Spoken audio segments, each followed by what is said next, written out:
Bonjour à tous, c'est Jean-Luc Haut sur sa chaîne YouTube. Aujourd'hui, nous allons parler des Dassault avions Rafale de la 4e escadre de chasse qui veilleront sur Paris 2024.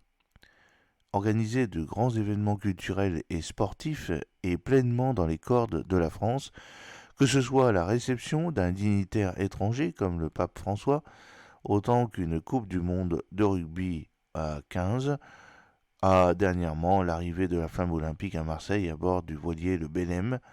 Aussi apprendre que la base aérienne 113 de Saint-Dizier et sa 4e escadre de chasse seront mis à contribution pour protéger les sites olympiques et paralympiques de Paris 2024 ne surprendra personne.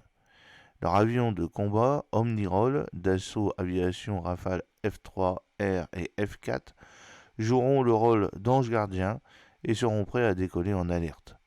La lutte contre les drones sera aussi au rendez-vous des femmes et des hommes de l'escadron de défense sol-air 5950 Barrois.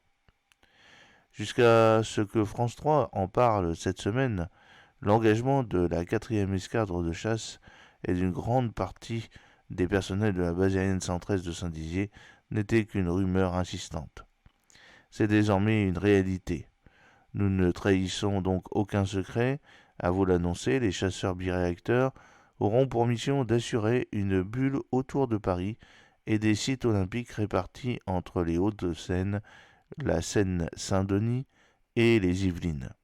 La sécurité étant le maître mot des organisateurs des Jeux olympiques et paralympiques depuis le 11 septembre et l'apparition d'un terrorisme de masse totalement hors norme, il n'est plus rare que les avions de combat soient engagés.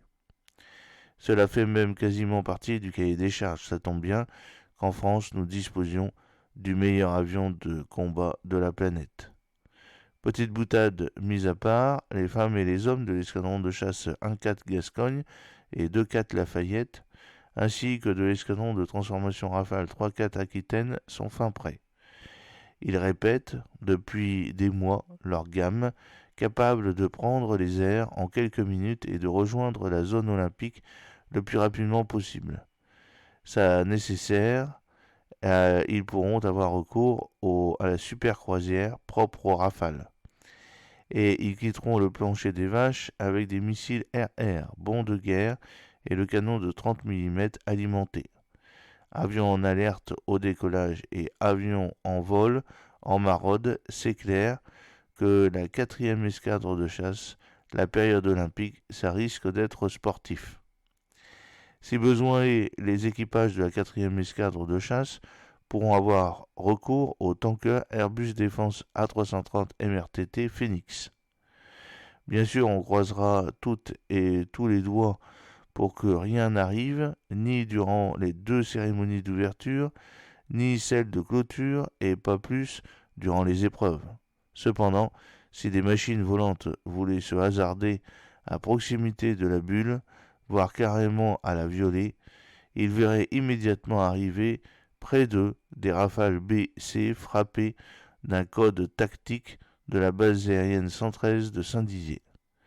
Et si de petits malins croient pouvoir dépasser l'interdiction d'emploi de drones, qu'ils soient avertis que les escadrons de défense sol-air veilleront, donc le 5 950 Barrois, lui aussi au Marnais.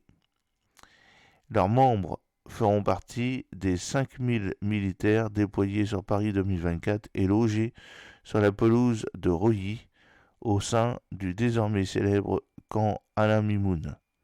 Joli clin d'œil au passage au champion olympique de marathon de Melbourne en 1956 qui nous a quittés il y a 11 ans. J'espère que cette petite vidéo vous a plu. N'oubliez pas de cliquer sur le pouce pour la promouvoir, de vous abonner si ce n'est pas encore fait et de partager cette vidéo sur vos réseaux sociaux. A très bientôt, fidèlement, Jean-Luc Haut.